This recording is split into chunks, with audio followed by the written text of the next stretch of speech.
That's a fun part of building an investment grade practice. As your productivity grows and you start to expand and then you bring on the associate, we actually do mandatory out of the office every 6 weeks.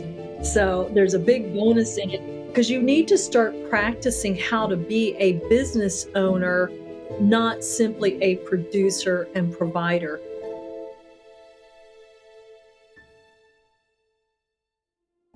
My guest today is Dr. Victoria Peterson, co-founder and CEO of the Productive Dentist Academy and host of the award-winning podcast Investment Grade Practices. Forging her own success, Victoria's journey holds wisdom for entrepreneurs. At the same time, her vast experience in dentistry bears many lessons for practice management, running a business worth selling, and best practices for high-performing practitioners. In this episode, expect to hear Victoria's unique journey as an entrepreneur, the advantage in the desire to explore what else is out there, the inspiration for investment grade practices, why you should build to sell on day one as a business owner, the importance of stress testing your staff, how burnout increases with higher specialties, why high-performing practitioners need more care and support, and much more. Please welcome Dr. Victoria Peterson. It's so great to have one of my longtime mentors, colleagues in dentistry with us today on the Freedom Founders podcast, and that is Ms. Victoria Peterson. Victoria, so good to see you. Great to see you too, David.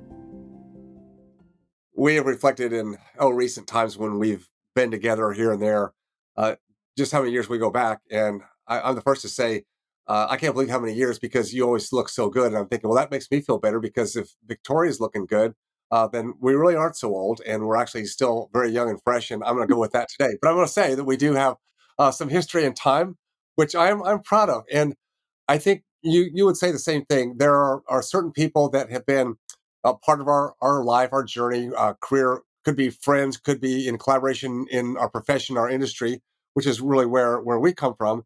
But there's those certain people, and you and I could both name those people, many are still even relevant today, that we can look back and say, wow, there's a person that had a marker in my life, in my and you're one of those people to me, and I've mentioned before, but I'll just say it again. It's those VHS tapes that never go away. As long as you've got a VH player, you're good to go. And I was a prolific investor in education, as you have done as well, and many people that we have the service and privilege to run with. And back then, there was nothing digital, so we were buying cassettes and videos and VHS tapes, and then we got to CDs. But that's always been the track. But you were one of those people that very early on when I was still in practice and just looking for, again, the guidance, the leadership of people who have gone a direction, have done something that we aspire to do maybe in our own practices. You and I also spoke about the fact that as in your hygiene profession years, that you were one of the very early adopter. Actually, you were setting the stage, not even an adopter in your own practice by realizing that there's more to it than trophies. So we're dating ourselves here, but there's no scaling root planing. And why don't you tell that? I would like you to tell that story because again, I think what I'm showing people is there's there's always some people that are going to lead in areas of life or industry that at the time seem very, very renegade, very contrarian. Everybody looks at you, or maybe even your doctor said, "Oh, wait a minute here. This is not going to fit. What the norm is." Give us a little bit of that background. I come from the land of misfit toys. It seems that was my destiny. I dropped out of high school. Did you even know that? Oh, you dropped out? Oh, well, no, okay. So tell us about that because you're so highly successful. Well, high I school know. How wasn't do your you thing. You were just sort of trying to force you into a box, and you said no. What was it? exactly. No. Okay. Well, today they would call it running start or whatever, but I grew up. So I was born in the Okefenokee Swamp. There, you can imagine, there's just not a lot of anything going on in South Georgia in the '70s, and we were right on the Georgia-Florida line. I had more than enough credits to graduate high school if I lived 20 miles south, and I was in Florida, but I needed 1 credit to graduate in Georgia. And I was one of I have been an overachiever my entire life. So I was the drum major for the band because I wanted to blow the whistle and tell people what to do. I wanted to see other people march, but I also had a gift for organizing people. So I used to write like the halftime shows and get everybody marching in formation to make all these cool figures and stuff like that. And our band director was from the land of Susa. He wouldn't order new music. So the other band director and I would sit there with cassette tapes. You brought that up, and listen to like Stevie Wonder and back it up and back it up. And we would write out the trumpets and we would write out the clarinets and we would write out the drums. So I had this deeper listening skill that was kind of developed through music my whole life. And it didn't make sense to me to take advanced placement courses to prove that I was good enough to go to college when there was a community college 20 miles from my house and I had enough credits to already go there. So my mom and dad go off. My dad was an Army reservist. He owned a gas station. I worked in the gas station. And it was like, you have either got to go to college, which at that point, no one in my family had gone to college. So you're going to have to go to college or you're going to work in this gas station the rest of your life. So that summer between my junior senior year, I went, not going to do it. Drove down to the community college, figured out what it was going to take for me to enroll in there, get my high school diploma in one semester. And I knew my parents wouldn't let me go and get my MRS. Like that's back when women were teachers or librarians or nurses and you went to college to find a husband. I know that sounds so sexist now, but that's, the mid to late 70s. And so I thought, I like my dentist, I like my dental hygienist, and they have a hygiene program.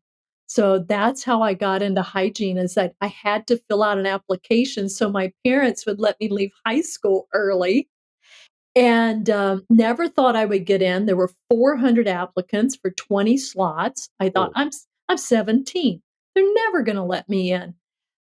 My parents suggested I use my aunt's address in Florida, so that cut it 200 to 20, so still less than a 10% chance, and I got in.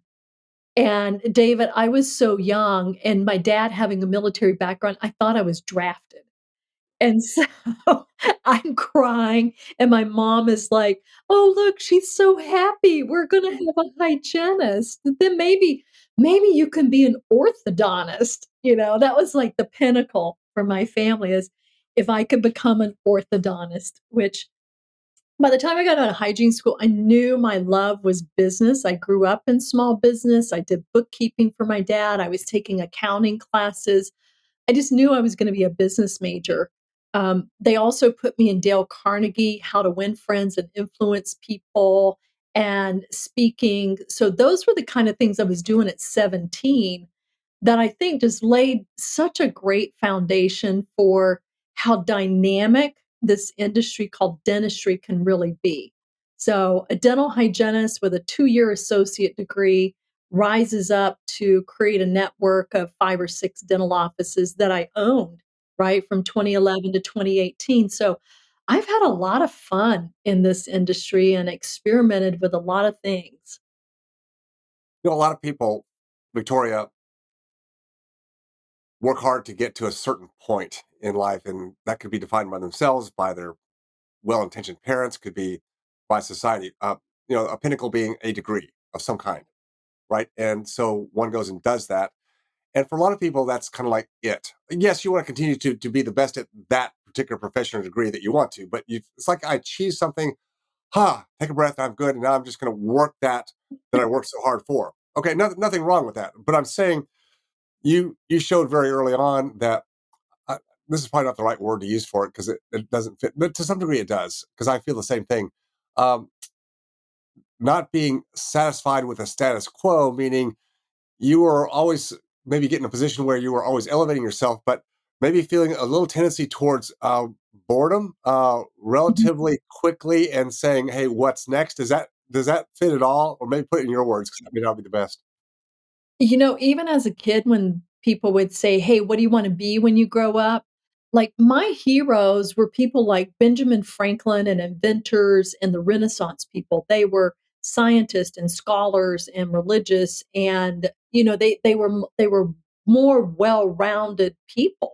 Like they had a variety of interests. So I would just look at adults and I'd say, "I'm gonna be hyphenated." And that was usually enough for them to say, "Okay, she's weird." I was the kid that, she's not pretty, but she's got a really good personality. I was that nerd growing up, and so I just continued to be nerdy on Clifton Strengths. Learner is number 1. I can't not learn. And so I think the purpose in my life is to learn and to share. And I'm one of those who learns by doing, so I'm not afraid of taking the risk.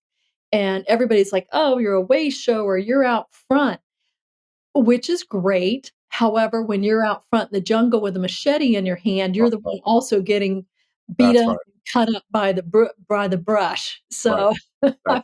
I've got a lot of scars for being out front. Yeah. Well, I was going to say just that is that, there's, two kinds of people, the people that are out there in the front, and that goes back to your drum major, out there in the front, leading the band, or in this case, leading going forward in your profession. And then many people who maybe through envy, jealousy, just don't want to see people succeed or go beyond what they've done, and so there's a tendency to naysay, to take people like you who are on the forefront of navigating new frontiers, and people say, "Oh no, that's wrong, or you shouldn't do that, or you're going against." The rules and regulations, the ethics. It's always the ethics, right? You're going against the ethics. So to take us the step further that I alluded to was then you got your hygiene associate's degree, and then you went to work for the dentist that you talked about with that hygienist, or that dentist, or a different dentist. I mean, that doesn't matter, but Yeah, yeah, yeah. yeah. You're describing my sister. She's been in the same job for 37 years, and she keeps saying, "If you keep quitting your job, you're gonna you're not gonna make it." You'll never get the gold watch. Come on. Never Yeah, you're never gonna do anything in your life, and I'm like, "How do you stay in the same job?" So, that's Oh, that. we need both kinds of people. I'm just Yes. speaking to a lot of people that are listening to us, and knowing that there's always seems like there's when you have an idea and you feel like you want to put it forward, and there's as soon as you start to take a step forward, there's always going to be people to say, "You're doing what? Why would you do that? Why would you upset the apple cart?" I mean, you have a good position. You're going to mess this up. Yeah, though, that's the green light. When you get opposition Yeah, to an idea, you're like, "Oh, I must be onto something." right. Just wired a little bit differently. But no, I enjoyed my clinical career. I was clinical for 15 years, and I started out, at a time I was 19 or 20. I was 20 when I graduated hygiene school. So I looked 12. I really looked like I was still in high school, and no one would hire me. The frosty window would come open and they would say, "No, we've already filled that position." And I was like, "No, literally it came out last night." Right. And I interviewed for 35 jobs before Wow. I got my first. There was a there wasn't a shortage. There were too many hygienists at the time, and in the early 80s. And so I joined the Georgia Dental Hygiene Association. I became the member chair and the treasurer. So I could keep track of who had what job. And I literally read the obituaries and the help wanted ads every week because I knew somebody was going to die or move, and then I could get a job. So Wow. my very first job, I had to drive 45 miles each way to a little rural town, Elberton, Georgia, granite capital of the world, by the way. It's where all your headstones come from, and worked in a Medicaid office. And I learned what I didn't want. Like they literally used the autoclave to warm up the hearty bacon, egg, and cheese biscuits. They did not put instruments in it, and it was really very gross. So I worked there for about 8 months until I finally found a job in Athens, in my hometown. Stayed in that position for a very long time. Loved it so much. After the passing of my first husband, it became really hard to go to work because people were still asking. He had a chronic illness. He had colon cancer. So I Wow. was 25 and he passed over. And then, you've got that 6 months of people not knowing, and they would say, "How's your husband doing?" And I was like, "Oh, I'm sorry you didn't hear. He passed." And then I'm crying all over again. So I moved to Atlanta and I temped for a while, which really was awesome. I got to know a lot of different um, practices. In fact, we were just recently together, honoring one of our good friends, and Dr. Hugh Flax was there, and I worked for Hugh Flax in Atlanta, and that kinda kicked off a 2-year stint of temping in Atlanta for some of the best practitioners in the city. Settled in with Dr. Deborah Gray King, who was at the time one of the very first females to become credentialed in the AACD. And so, really, I began in Medicaid, went through the whole birth of scaling and root planing. That wasn't a procedure. The birth of wearing gloves. I remember when we put up no smoking signs and patients were really upset about it. Actually, I worked for a doctor who would smoke while he was prepping teeth. It was so archaic. But then when I departed clinical, I literally had a massage therapist that would massage the arms of my patients while I was probing so that they would be relaxed. I mean, it was the gel masks, the cashmere blankets, the high-end aesthetics, all of that. So it's been a clinical journey, was wonderful. I taught at Pac Live for a while on aesthetic material maintenance and things like that. I taught laser therapies and things like that in San Francisco at UOP. So clinically, it was an amazing ride. And then transitioning into the business side of it happened when both my kids were preterm. It was very difficult to hold down a job and be reliable. So speaking and consulting gave me the flexibility more so than, a 9 to 5 at a practice where if I couldn't go to work, my schedule fell apart and it disappointed everyone. So that was sort of the path that got me. So I had entrepreneurial roots, small business, accounting roots, into clinical, naturally came back to the business side. Yeah, what a trip so far, and that's like I said, that's just partway through. Where did you? I know that you and our late, very good friend and Mm, such a great man, and his wife. Speaking of David and Sandy Port, and we lost David in the fall yeah. this past year, and I know that you had an early connection with him, and then and David with Bruce Baird, and talk a little bit about some connections there, and let's move into the early 2000s when Productive Dental Academy was birthed. Yeah. Um, when I became a consultant, I went into a franchise organization that was owned by Tony Robbins and a group of dentists, and that organization is still going today. And one of the first things I needed to do was my territory was Connecticut, and I lived in Atlanta. So I thought, how can I bridge the gap geographically? Now you have to remember this is the mid 90s. There's no internet, there's Yeah, no chat forums, there are paper newsletters and things like that. So, Bruce Baird had created a company called National Dental Network, and David Port was the head of education, and that's where I met him. So I flew to Dallas to the Ross Perot Studios and was interviewed for the National Dental Network, where they really created, I think, some of the most compelling clinical education at the time, and sent it out monthly on a subscription. It was really ahead of its time. And they allow consultants to come in and be interviewed and have promotional videos to go out. So I went and did that. And David and I became fast friends from that. He then went on to help Bruce found Comprehensive Finance. I helped Bruce found the Productive Dentist Academy. So David and I worked hand in hand. That's when I met Sandy and all the great things that they were doing. And then after David's tenure there, he gained a PhD in business. He got his MBA and PhD studying consolidation and the DSO markets. And so, somewhere around 2022, uh, David had just finished up his dissertation, and I had begun writing my book, The Investment Grade Practice. And he's like, "Tell me about that." And we found this shared outlook that dental practice owners as a whole are not prepared uh, for either opportunity or transition. right? So more than half of practice sales are not voluntary. Something happened. You either got a letter unsolicited, and that's what was happening at the time, and you're like, wow, this is more money than I could have thought of. And you just say yes, which looking back sounds crazy. If somebody rang your doorbell and said, I like your house, here's a number, you probably wouldn't pick up and move in 30 days. Right. But, when the consolidation was really heating up, that was happening. And I needed somebody to help me vet some of these offers. On the other side, there was disability, death, divorce, breakups of partnerships, and doctors weren't ready for that either. And that was kind of the birth of our program of the investment grade practice.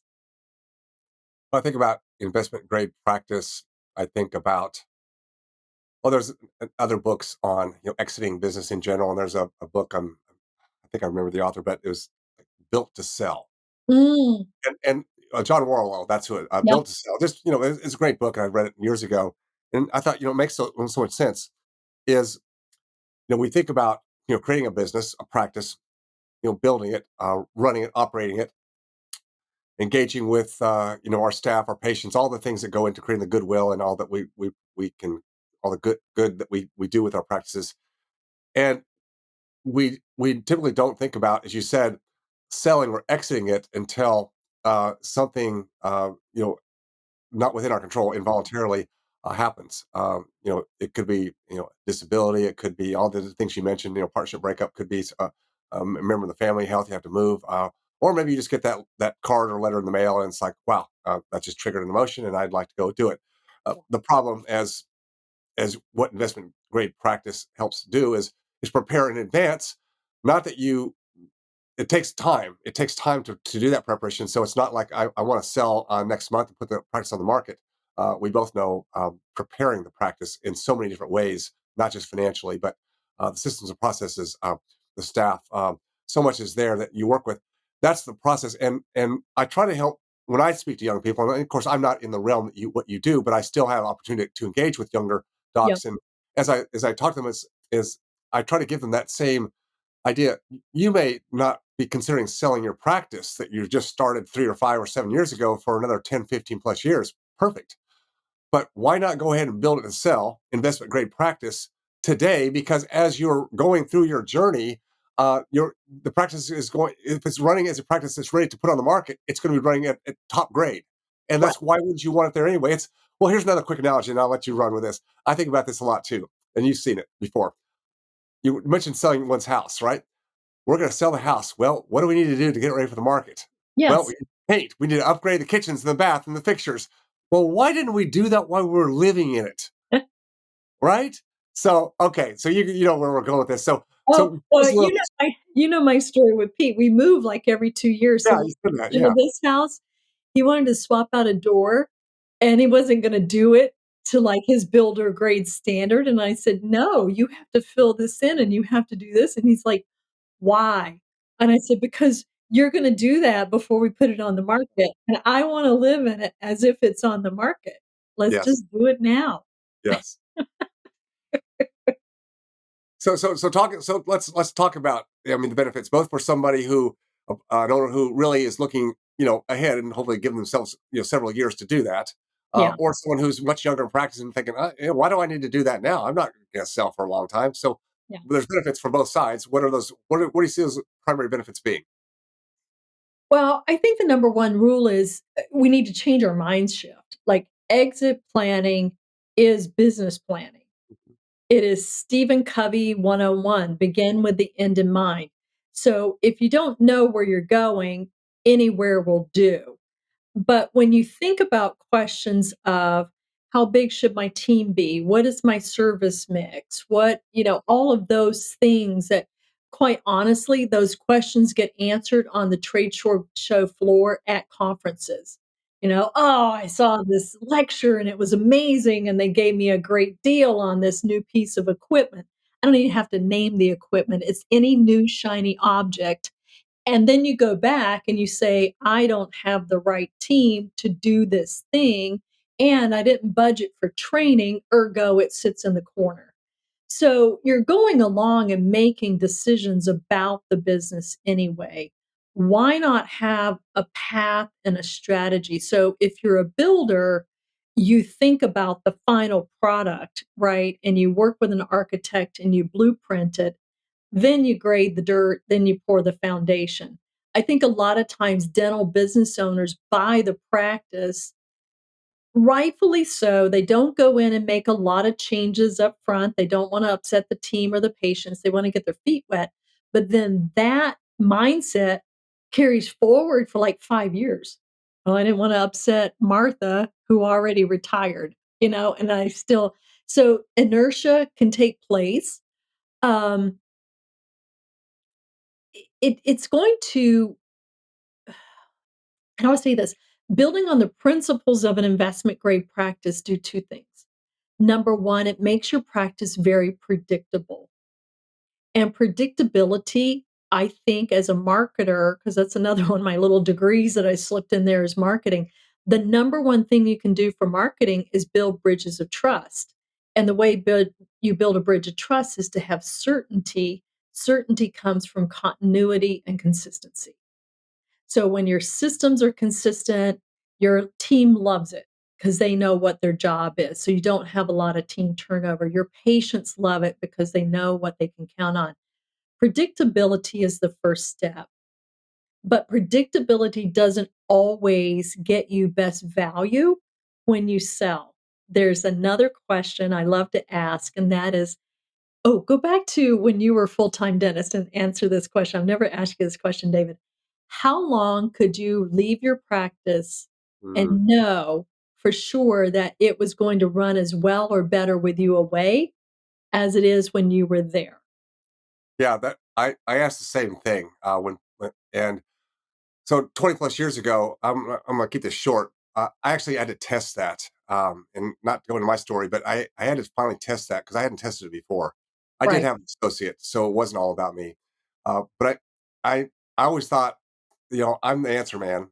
I'm the senior doc, so I have to be there, right? That's what we think. And when my daughter was very, very sick, I was actually compelled to be out of the practice for chunks of a time. No, not 3 months, but let's say longer than a standard vacation. And that's when I found that, yeah, did I have everything perfect and set up? No, by no means. But it did show me that I did have much more capable staff and associate than I gave them credit for. And Yep. shame on me because I wasn't really doing a good job of empowering those who I had. Not because I didn't want them to do well. I wanted the associate to do well. I always wondered why the associate didn't like why didn't rise in production. Well, I am subconsciously sabotaging them because I'd always show up, right? I'm always, let me just look over your shoulder. Let me just check that patient for you, Yeah. Dr. Associate. Come on, how do you ever grow? So I did test that. It did work to a point, but to your point, I didn't have all the systems and places and team and mindset shift in place that today I would know better on what needed to be done. So I'm going to Yeah. give it right back to you. Yeah. That's a fun part of building an investment grade practice as your productivity grows and you start to expand and then you bring on the associate. We actually do mandatory out of the office every 6 weeks. So there's a big Good. bonus in it because you need to start practicing how to be a business owner, Right. not simply a producer and provider. Because until you can see a vision outside your practice, like, wow, that trip to Italy really was nice. So first we give you administrative time, like a Wednesday afternoon, and somebody else is going to have to do that work. Production can't fall, but you're going to learn how to keep your production high, working less. Then you learn how to make the whole practice run well with you there less. It compels you to raise up the second generation of providers, the second generation of departmental leaders. It compels you, and I think this is one of the biggest mistake office practice owners make, is the person that you trust needs to be verified. So there's still a lot of embezzlement, there's still a lot of complacency, and there's a lot of fear on doctors' part of confronting that. And so if you haven't stress test your office manager, your bookkeeper, those that are touching the money, you end up working really, really hard and you're like, "Oh my god, why can't I pay my bills?" And you ask the team and they go, "Daggum insurance companies, they just all these write-offs and adjustments, what can we do?" Right. Well, you can do an audit trail report and see if you really all of that was insurance adjustments or not. So it weeds out corruption, it gets the team on board, aligned with where you're at, and it gives you one of those personal freedoms, which is time. Yes. So whether you're retiring next year or a decade from now, whether you're thinking about partnering with PE, that's another misnomer. I'm just gonna sell my practice to name the alphabet Mm. of DSOs, and I'm gonna kick back and do nothing. Well, that doesn't work either because they actually expect you to have that type of leadership in place. Their governing document says there must be demonstrated leadership at the practice level. So if you Yes. haven't built demonstrated leadership and then you sell, well, if your EBITDA drops or your production drops, well, you hell hath no fury like a DSO breathing down your neck to get it up. You just thought there was pressure when you had to pull money out of your savings account to pay the payroll. When you've got, somebody from Wall Street looking at your checkbook, it's a Mm. whole different story. So people aren't, they're not ready for it. Now, I'm not saying that partnering with a DSO is wrong. I think there's some great partnerships out there, particularly for those who have demonstrated leadership. They've built these durable systems. They have that personal freedom within the framework. Um, you and I were talking earlier about self governance and understanding what's correct for you. That's where you start with all of this, you know. Well, it starts to give you that optionality to start to Yeah. consider different pathways. Maybe I don't want to exit as soon as I thought because now I have a kind of self governing office with the leadership in place. So maybe actually I'm enjoying it and I don't feel the pressure to exit like I thought 2 years ago. Who Yeah. knows, right? That happens too. I want to just go back because I'm listening through my listeners, our listeners' ears a little bit too, and I'm curious. I, the the mandatory 6 weeks out of the practice. I like that. I want Well, to make sure I every understand. 6 weeks. Every 6 weeks, we take you Okay, practice, okay. not 6 That's weeks, what I was want to make sure it's clear because I thought some listeners heard that and go, "Well, wait a minute, that sounds good, but how do I?" So every 6 weeks you're out of practice for a for period of time. their time. I mean, that could be a half a day, or what you set up different. What is? Just give me some specifics on what that looks like. I like it, but I want to understand it. Yeah, so the way we determine how much time you're out of the practice, we start with overhead and determine your profitability incentive point. Mhm. So the PIP is a little different than your break even because we go into the balance sheet and we pull all those things that don't show up as cash flow. And we say, what's your direct overhead? What's your debt repayment? What's your tax liability? What should you be compensated as owner of the practice, as an investor in this practice? And that makes up your profitability incentive point. So let's say that that's $100,000 and you are currently producing 700 an hour, and that meets that 100,000 a month. For every $250 per hour that your production increases, let's say you get to 950, we pull out a half day. So Okay. then when you get to 1,200, we pull out another half day. So we've calculated the formula where as your productivity rises, you can take time off and your personal paycheck does not go down. So Right. you're going to pay yourself on production just like you would an associate. What we found, I mean, Bruce and I have been tracking this for 20 years now. What we have found is that post pandemic, there is a general recognition of the mental stress within dentistry, but there's probably rust out and other mental health issues below this. But at $1,000 an hour and above, whereas where a lot of our doctors are, the mental focus and accuracy needed as a clinician is so high that you do truly start to mentally burn out. You burn more brain cells because you're in that little tennis ball. Mhm. So every 6 weeks, we go, it's time to refresh and renew because you're producing, you become more of a sprinter than a marathoner. So we see doctors who are working 5 days a week at 400 an hour. go to 3 days a week at 1,000 an hour.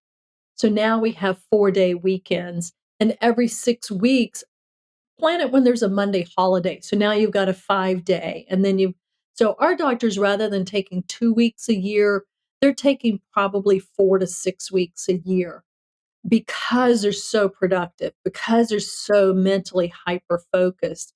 And it's not that they're working fast. You know that. You've been through PDA. We actually slow the schedule down and you're doing more quadrants, you're doing more comprehensive care. So that's what I mean. And that's the type of practice that can bring some of the highest value. So it doesn't matter if you're PPO, non PPO, fee for service, that's a different conversation. It's about how present am I in the moment? And that type of presence requires an offsetting, relaxation, and resetting of your psyche. You're giving so much. You deserve, like, that's a big thing I have to help doctors break through on is getting a massage as a if you work in any position in dentistry is not a luxury, it's a mandate. This is very athletic. It's Yes, very athletic, it's very hard on your body, and so I don't even think massage is like a spa day, that's just my body work. right. So, it's a different type It's a different type of practicing where you're not running around all over the place disjointed. It's so focused, it's fine-tuned. It really is like watching an NFL quarterback in their moment, right? And success requires support. So that's why we say, let's plan on being out of the office a little bit more because you're working at an elite level. Yeah. Is No, that too long-winded? Did that no, make sense? no, no, no, it makes perfect sense, and I agree that most hardworking drivers that most of us tend to be is we feel guilty um, that we're taking time off because we could be seeing patients. But as you're saying, it's more focused, and the efficiency level, uh, therefore the productivity level, goes up by multiple factors when you have the systems and processes, the diagnostic treatment protocols in place. Everything runs more efficiently. Just being busy, we know, and most people, at least theoretically, know, just being busy is not being productive. But too many people think, well, I've got to be busy, and if I'm busy, I feel better. But yeah, when you're working that high of a standard, then I totally agree. You've got to refresh. You've got to have some time away. That's where the creativity and innovation comes from too. If we're just always cranking, there's times to crank. There's time to get in there and really go. But if Right. you're always doing that, then you have no time for creative exploration, and that's what you're helping leaders to become. Eventually moving into more of a CEO position in their practice. As they wish to do that, and again, that makes for a practice that is more sellable, attractive to the business environment, which is what you're doing. Um, Talking about team just a little bit, uh, I think we all realize how important team is. You said about support. The best doctor in the world can't do it him or herself, and so you have a tagline that is recruit, retain, or recruit, train, and retain. So I got that. That's a tagline. Just speak a little bit about that and why that tagline has become kind of a moniker for team success. I guess I would put it. Yeah. My first team building book was in 1999, and I'll send you a copy if I can find it, David, it's hilarious. It's called The Fundamentals, capital FUN, The Fundamentals of Outstanding Yeah, Dental Teams. yeah. And, PDA has really grown from traditional practice management, what you might think about practice management. We have an ad agency, the Phoenix Dental Agency, and most recently, we realized that the things that we were teaching about team building and HR were in a category of their own. That talent attraction and retention is the number one problem to solve in dentistry right now. 40% of our team exited during the pandemic. I'm a former hygienist. I don't blame any of the hygienists who became party planners and Pinterest queens and all of that. Way more fun to show off your baking in a gluten free recipe blog than it is to go be a hygienist. I mean, it is physically demanding. Um, So we developed this. It's online. It's a curated, scientifically based performance management. It's called Dental TQ.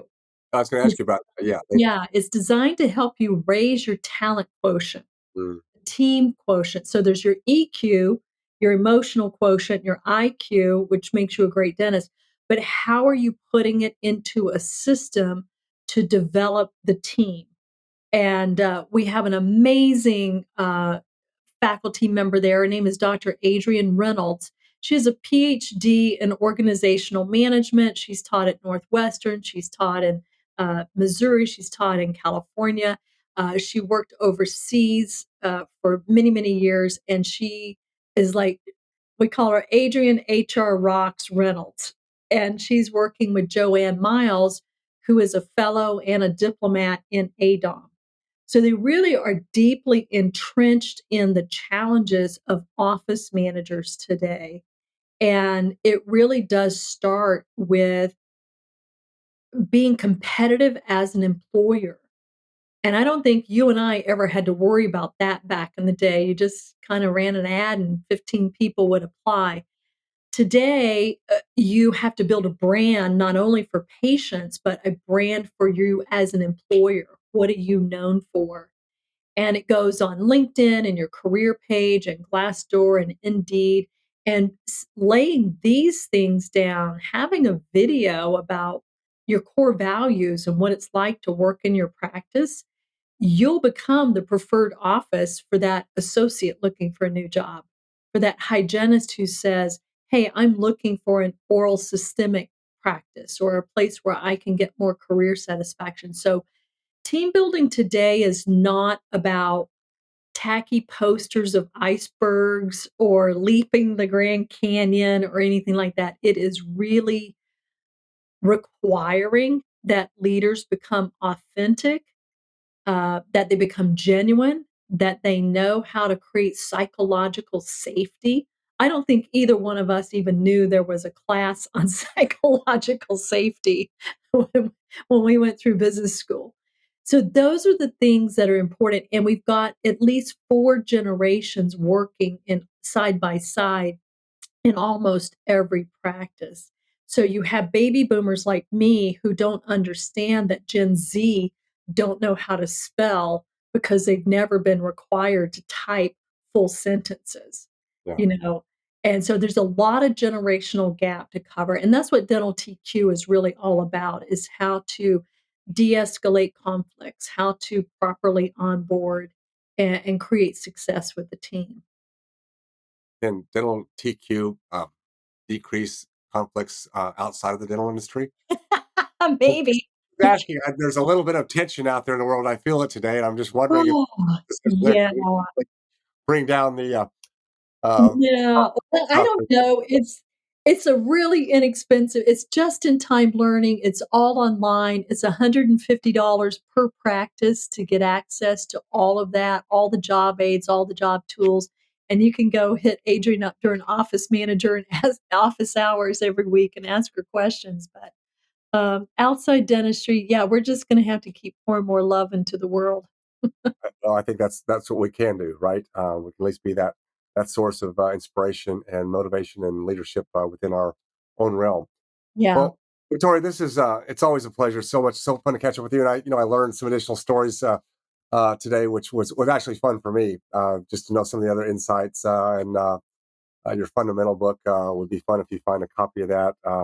There's a good chance I had it back in the day because when you said that, I sort of in my mind I knew what you were going to say FUN, and I thought, well, probably have that on the bookshelf because I was picking up. Um, National Dental Network. I mean, that's where I got your stuff. I know it. I know it. That's where it all came from. So you're reconnecting me to some of my early years before we actually knew each other, but I knew of you, of course, and that's where that came from.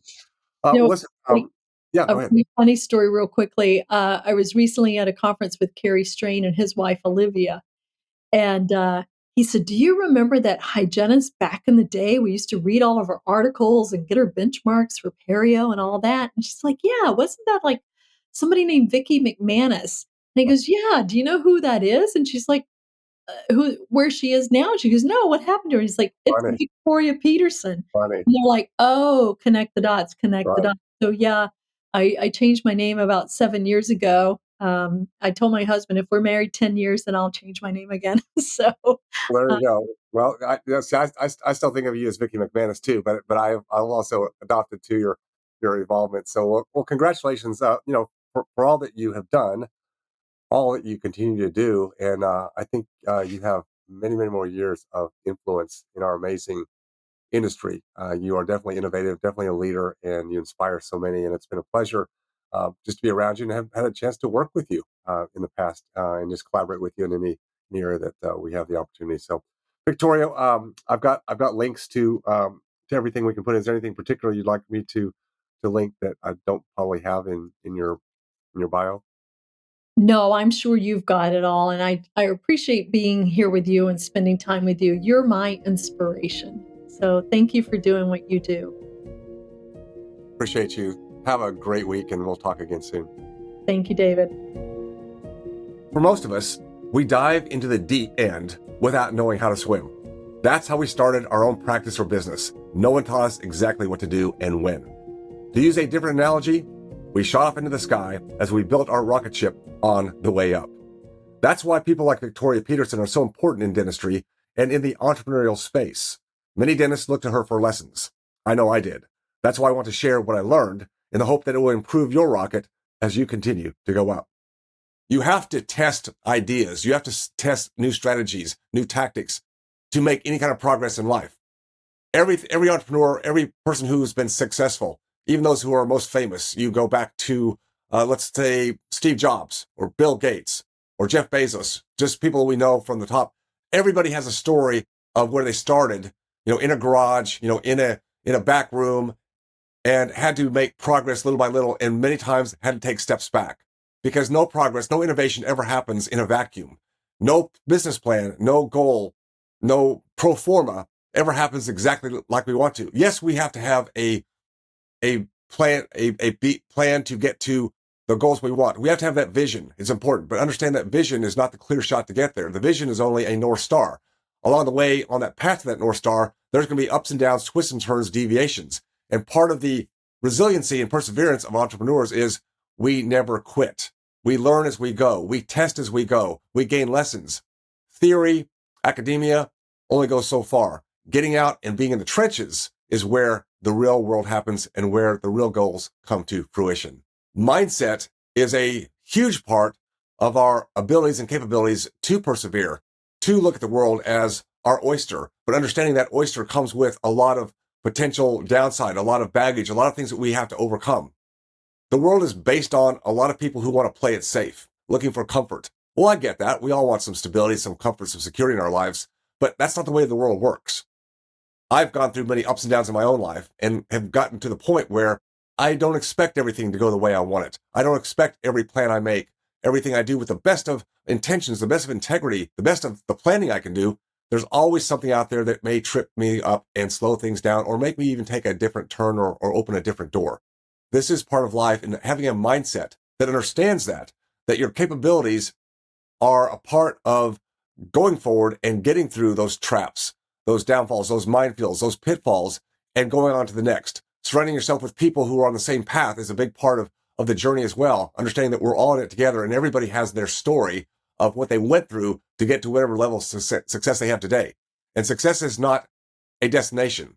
It's a process, and it changes over time. What we think is successful at one point in life may change because our purpose and meaning and impact and significance we want to have will change as we mature and grow. This is a part of the wonderful journey of entrepreneurialism, and it's one that I hope that you are on today and will continue to move forward in your own journey towards your freedom and entrepreneurship.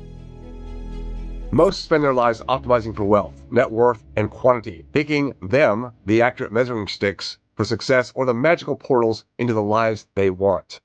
I believe most people are optimizing for the wrong thing. Time is the greatest resource, and time is what we all want more of in the end. But it's not just about the quantity of time, it's about how you spend it. How you spend your time is the most accurate measuring stick of the success of your life. So, how can you optimize your life, business, and decisions for more time? And how can you upgrade where you spend your time to improve quality and the satisfaction of life? My new book, Scaling Time versus Wealth, lays the groundwork for these questions and provides the lens through which you can filter your decisions to optimize for time and how you spend it. You can get your free copy at scalingtimeversuswealth.com. That's scalingtimeversuswealth.com. And thanks for tuning in. Be sure to click that subscribe or follow button and let us know what you want to hear more of in the future. I'll see you next time.